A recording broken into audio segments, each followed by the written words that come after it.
He reached the entrance of the alien mansion with slow, unsure steps, trying to calm the nervous feeling rising inside his chest.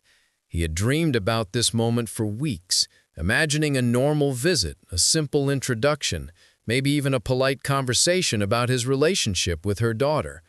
But the moment the tall metallic doors opened, he understood that nothing about this meeting would be normal. Her mother stood there silently, blocking the light behind her. Her eyes were sharper than any alien eyes he had ever seen, glowing softly like they were reading every thought in his mind. She did not smile in a welcoming way. Instead, she smiled slowly, like she had been waiting only for him, not for a discussion, not for a visit, but for something far deeper and far darker. He felt a strange pressure on his shoulders, as if the air itself was heavier inside that house. He followed her inside, and the doors closed behind him with a loud metallic lock that echoed across the hallway.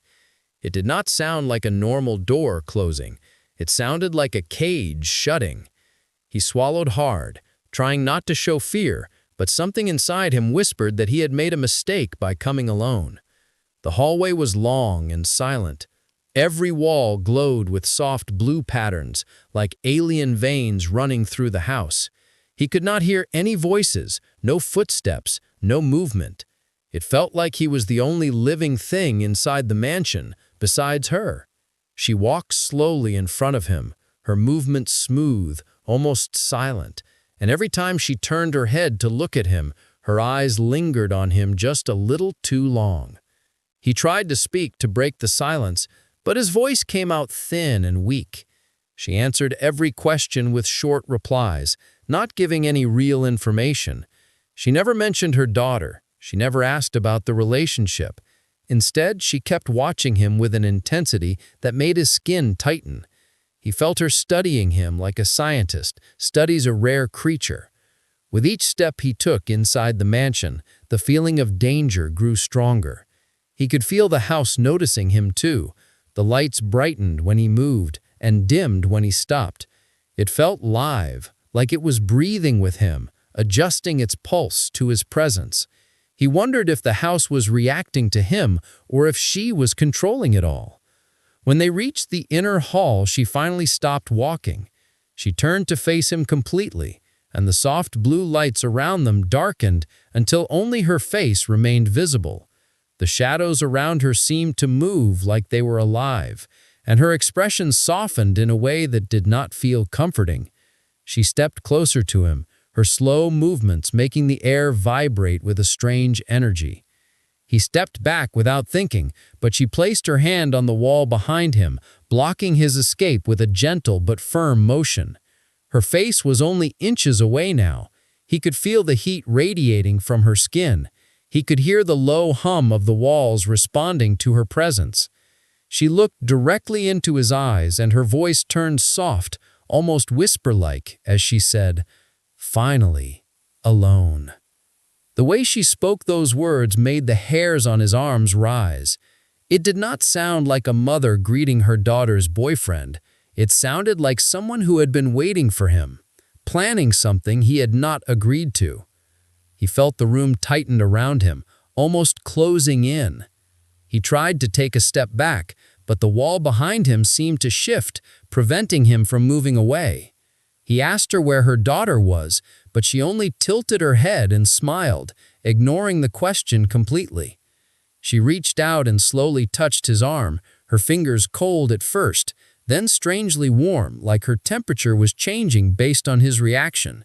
Every instinct he had told him to pull away, to run, but his legs felt heavy, almost frozen. She moved even closer, and he could feel her breath on his neck. She whispered that humans were interesting, more interesting than her daughter understood. She said she wanted to know more about him, but the way she said it made him feel like he was being claimed rather than welcomed. The lights in the hall flickered suddenly, and the entire room vibrated for a moment. He looked around, trying to understand if it was an earthquake or a system error, but she did not seem surprised. She kept her focus on him, her smile growing wider. The house settled again, and the lights returned, but the air felt different now, heavier and warmer. He tried to calm his breathing, but his chest tightened when he realized something important. He had not seen a single other person since entering the mansion. Not even a servant, not even a shadow. The house was completely empty except for him and her, and she liked it that way. She placed her hand on his chest and leaned in, her voice low and smooth as she said, "You humans always arrive unprepared. That makes everything easier." Her words froze his blood. He forced himself to step back, breaking her touch, but she did not look angry. Instead, she looked excited, as if he had just confirmed something she wanted to test. At that moment, he understood one thing clearly. He was not here for a normal meeting. He was not here to prove himself worthy of her daughter. He was here because the mother wanted something from him. And now that she had him alone inside her living, breathing house, he was not sure if she planned to let him leave. He stood frozen as she stepped back slowly, her eyes still fixed on him with the same strange hunger he felt since entering the mansion. She motioned for him to follow her deeper into the home, and although every instinct inside him whispered to run, he knew he had no choice. The only way out was past her, and the heavy metallic door behind him felt more like a sealed barrier than an exit. He took a steadying breath and walked forward, his footsteps echoing softly as she guided him down a long hallway lined with glowing alien symbols. Each symbol pulsed with an energy that felt alive, responding to her movement, as if the house itself was greeting her and warning him. He watched the patterns shift whenever she neared them, but when he passed the same symbols, they dimmed slightly, almost rejecting him. That alone sent another wave of unease through his body. She asked him suddenly if humans experienced fear differently from her species. The question was simple, but the tone behind it was strange, almost curious. He answered carefully, saying that fear was universal, but she laughed, a soft, melodic sound that did not match the cold look in her eyes. Her laughter echoed too long in the hallway, vibrating against the walls as if the house itself was repeating it. She continued walking and spoke about how humans had unpredictable reactions when pushed into dangerous situations. She said she found that fascinating. The way she talked made him feel less like a person visiting a girlfriend's family and more like a creature being studied. Every word she spoke carried hidden meaning, and every step she took drew him further into a space where he felt less and less safe. She stepped closer again, her voice turning soft. She told him that before she approved any relationship with her daughter, she had to understand him on a deeper level. She reached out and touched his face gently, but her touch felt colder than before, not affectionate, analytical. She told him to relax, but her tone held a hidden command. He pulled away instinctively, and the moment he stepped back, the lights in the room flickered. The temperature shifted again. Her expression darkened with interest, not anger. She watched him closely, like she was waiting to see how far he would resist. He tried to step away, but the floor changed beneath his feet. The smooth surface turned slightly uneven, making it harder for him to move. He looked around as panic rose, realizing the room was adjusting to keep him exactly where she wanted. The orbs floated even closer, almost brushing against his skin. They hummed with soft vibrations, and he felt a tingling sensation as they passed by him, like they were scanning him. She told him calmly that her house was designed to respond to her emotions and intentions. That meant he had no control here.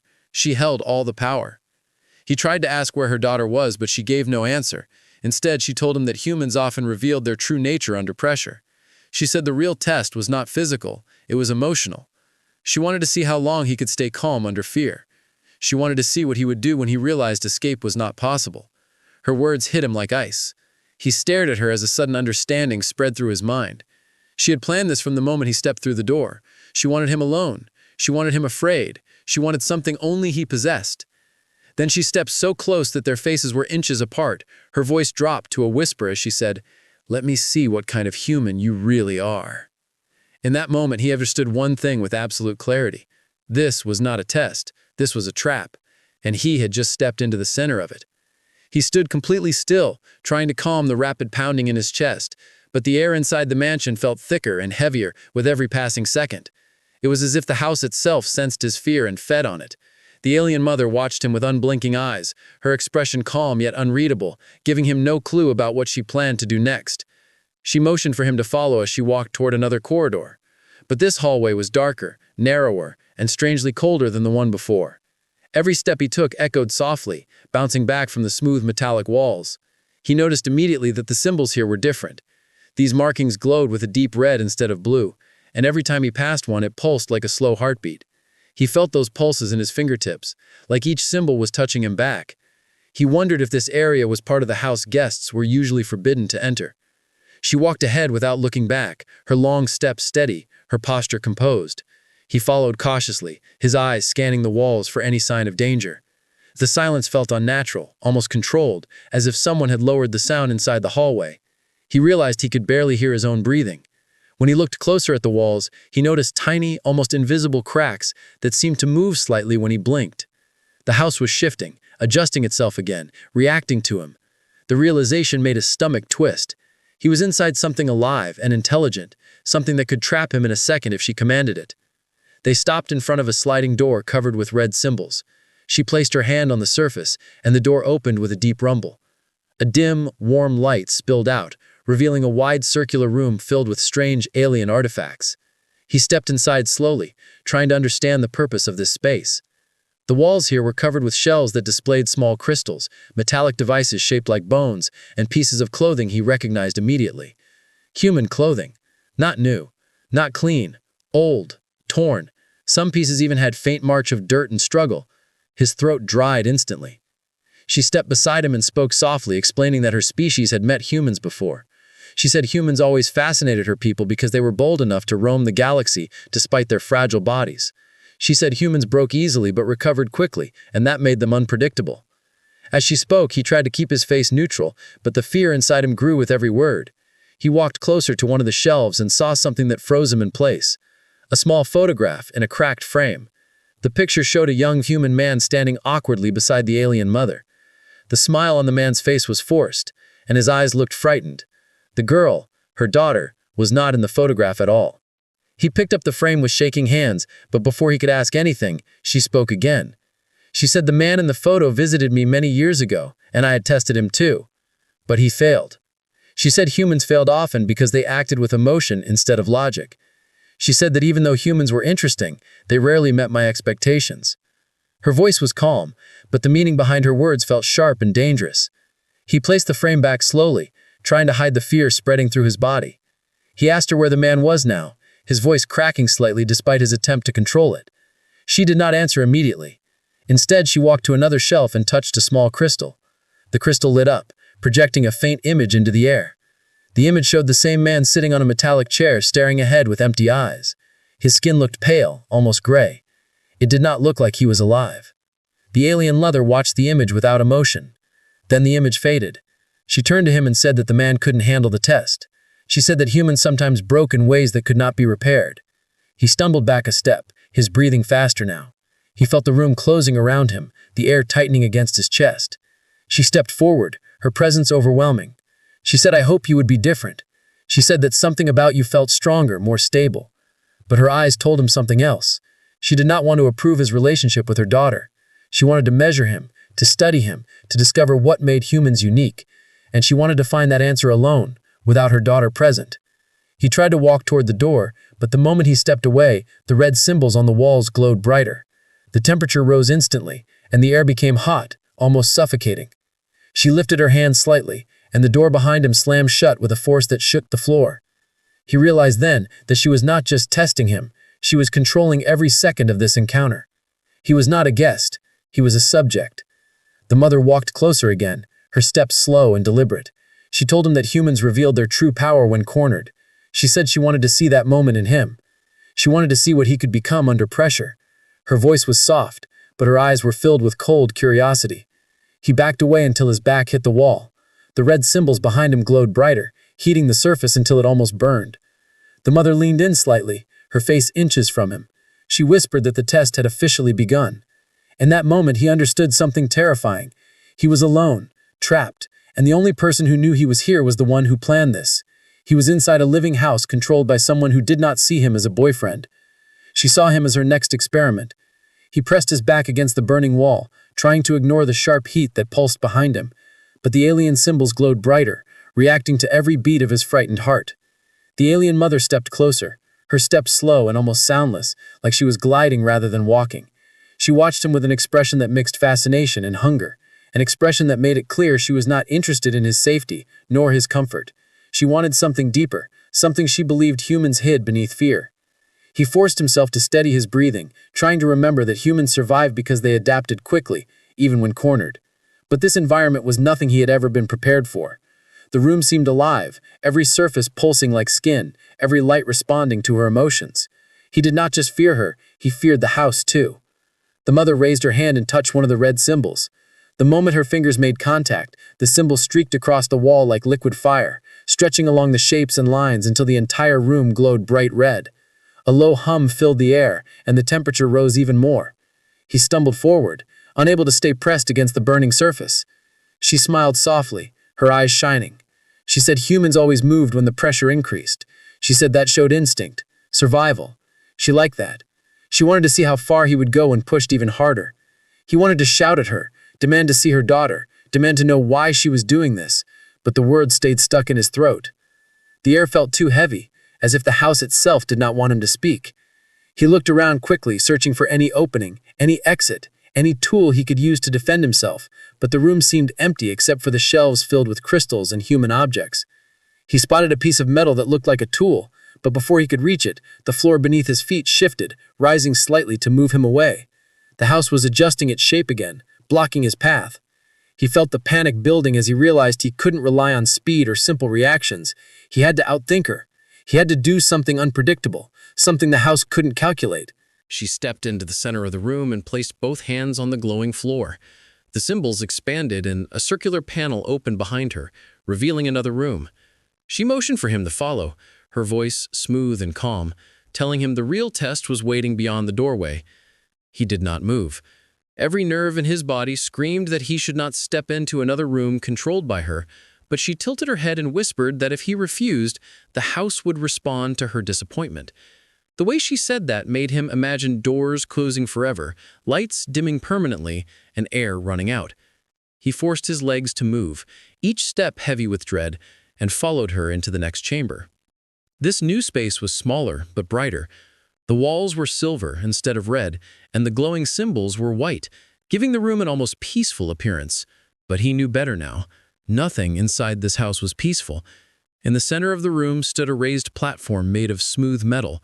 Wires hung from the ceiling, some glowing faintly, others dark and coiled like they were waiting to be activated. She told him to stand on the platform. He stepped back automatically, shaking his head. She simply smiled, a smile that held no warmth. She reminded him that resistance only made her more curious. She wanted him to obey, but she wanted to see how long he fought before doing so. He took a deep breath and looked around the room carefully. His eyes traced every wall, every shape, every detail. He noticed something. One of the panels on the far wall flickered slightly. It was small, almost invisible, but it flickered as if it was loose or malfunctioning. He kept his eyes on it for a second longer, then looked away so she would not notice. He realized that might be his only chance later, but he could not rush. She watched him too closely.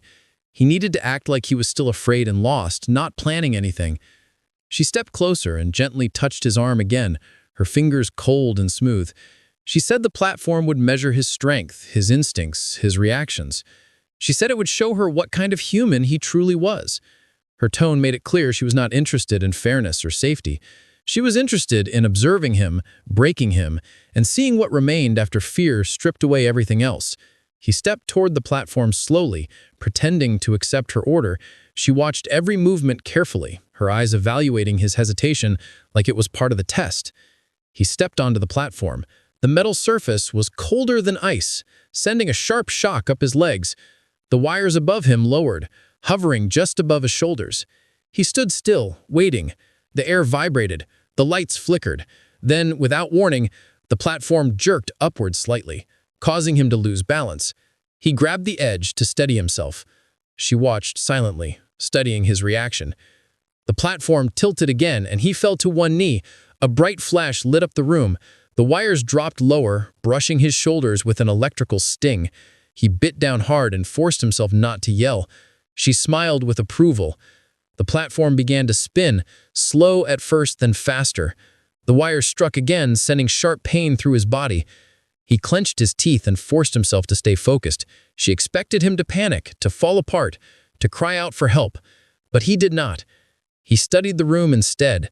He forced himself to look for patterns, for weaknesses, for anything he could use. The flickering panel on the far wall trembled again. That was his chance. He waited. The platform spun faster, almost throwing him off. Pain shot up his spine. Still he waited. When the platform turned, giving him a clear view of the wall, he saw the flickering panel loosen further. He knew what he had to do. If he jumped at the right moment, he could hit that panel with enough force to break it open.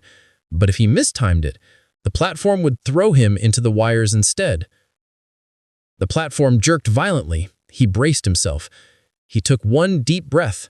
Then, when the spin aligned perfectly, he leaped off. The alien mother gasped, shocked by the sudden movement. He hit the panel with his shoulder, breaking it open and crashing into darkness behind the wall. For the first time since entering the mansion, he heard something new. Her voice rising in true anger. He hit the hidden space behind the broken panel hard, rolling across a narrow metal floor until his back slammed into another unseen wall. Pain shot up his spine, but for the first time since entering the mansion, the pain meant freedom, however small and temporary. The room he had crashed into was dark, cold, and strangely silent. Unlike the glowing chambers outside, this place felt abandoned, unfinished, or purposely hidden. He pushed himself up slowly, breathing through the sharp ache in his shoulder. As his eyes adjusted, he realized the walls here were different. They had no glowing symbols, no pulsing veins, no shifting surfaces responding to emotion. This room was dead.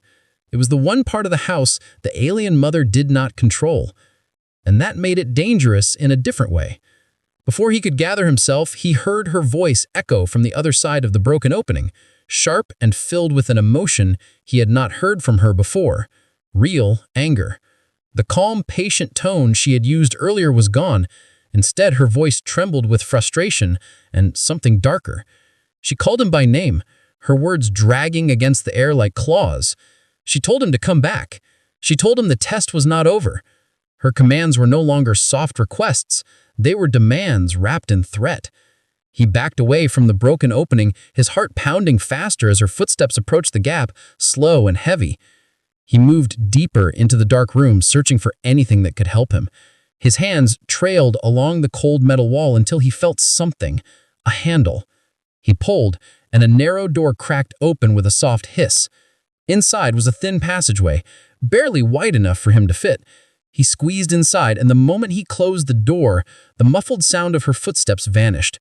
The passage was so silent that even his own breathing seemed too loud. He forced himself to stay quiet and moved forward one careful step at a time. The floor was uneven like an old maintenance tunnel that hadn't been used in years. As he moved through the tight corridor, faint memories of the artifacts he had seen earlier flashed through his mind. The human clothing, the photographs, the pale man sitting lifeless in a projection. He understood now. He was not the first human to come here, and if he failed to escape, he would not be the last. The thought made his chest tighten, but it also ignited something in him. Determination. If she wanted to test how humans reacted under fear, this was his answer. Humans adapted. Humans fought. Humans survived. He kept moving forward even though every muscle in his body ached. The passage finally widened into another chamber. This one was larger, filled with tall, cylindrical machines that emitted a faint hum. The machines were covered with dust, which told me they hadn't been used in a long time. He approached the nearest one and wiped a thin layer of dust off the glass panel. Inside the cylinder was a faint, flickering light, not bright but alive. He stepped closer and saw that the cylinder held memories, like the crystals in the other room. But these memories were old, damaged, almost erased. He pressed his hand against the panel and watched a distorted image appear. It showed a human woman, frightened and crying, speaking to someone off-screen. The image flickered and vanished before he could hear her voice. He stepped back, his breath shaking. This room was a graveyard of forgotten tests, forgotten victims, forgotten warnings. She had hidden this part of the house on purpose, to erase the past, to hide the truth from her daughter, and to keep her experiments secret. He realized he needed to get out fast because if she found him here, she would not test him anymore. She would end it. He turned toward the far wall and saw another small panel flickering weakly, like it was still connected to the main power. If he could access it, maybe he could open a way out, or at least disrupt the control she had over the rest of the house. He rushed toward it, ignoring the pain in his legs. But before he reached the panel, he noticed something that made his blood freeze. A shadow moved across the wall behind him. Not his shadow, someone else's. He turned slowly, expecting her, but instead, standing just inside the chamber, was his alien girlfriend. She looked terrified. Her eyes were wide, her hands trembling as she scanned the room. When she saw him, relief crashed over her face. She ran toward him and embraced him tightly, whispering that she had been searching for him since she realized her mother had locked the mansion. She said she tried to stop her mother, tried to shut down the house systems, but the house only listened to its true owner. She pulled back and grabbed his face in her hands, her voice cracking as she told him she was sorry that she had not warned him sooner, sorry that she had not expected her mother to go this far. Before he could respond, the temperature in the room dropped suddenly, and the shadows thickened. A deep vibration shook the walls. Her girlfriend's face went pale as she looked toward the entrance. Her mother stood there, framed by the dim red light of the corridor. Her expression was colder than before, her eyes glowing with fury. She stared at her daughter, then at him, and her voice was low, dangerous, and icy when she spoke. "I told you, he is not ready to leave." Her girlfriend stepped in front of him, blocking her mother's view. Her voice was trembling but strong as she said she would not allow this. The mother tilted her head, almost amused. Then she lifted her hand, and the entire room began to close in, walls shifting, machines powering on, lights flickering with violent energy. He grabbed his girlfriend's hand and pulled her toward the flickering panel on the far wall. He shouted they had one chance, one attempt. If the panel was truly connected to the core system, they could overload the house long enough to escape. She nodded quickly, tears in her eyes but determination in her voice. They reached the panel as the room shook harder, and he slammed his hand against it. Sparks burst out and a loud alarm blared through the mansion. For the first time, the alien mother's expression broke. Shock, fear, real fear flashed across her face. The lights exploded, the floor trembled, the entire mansion screamed with energy. Then, everything went dark. A single,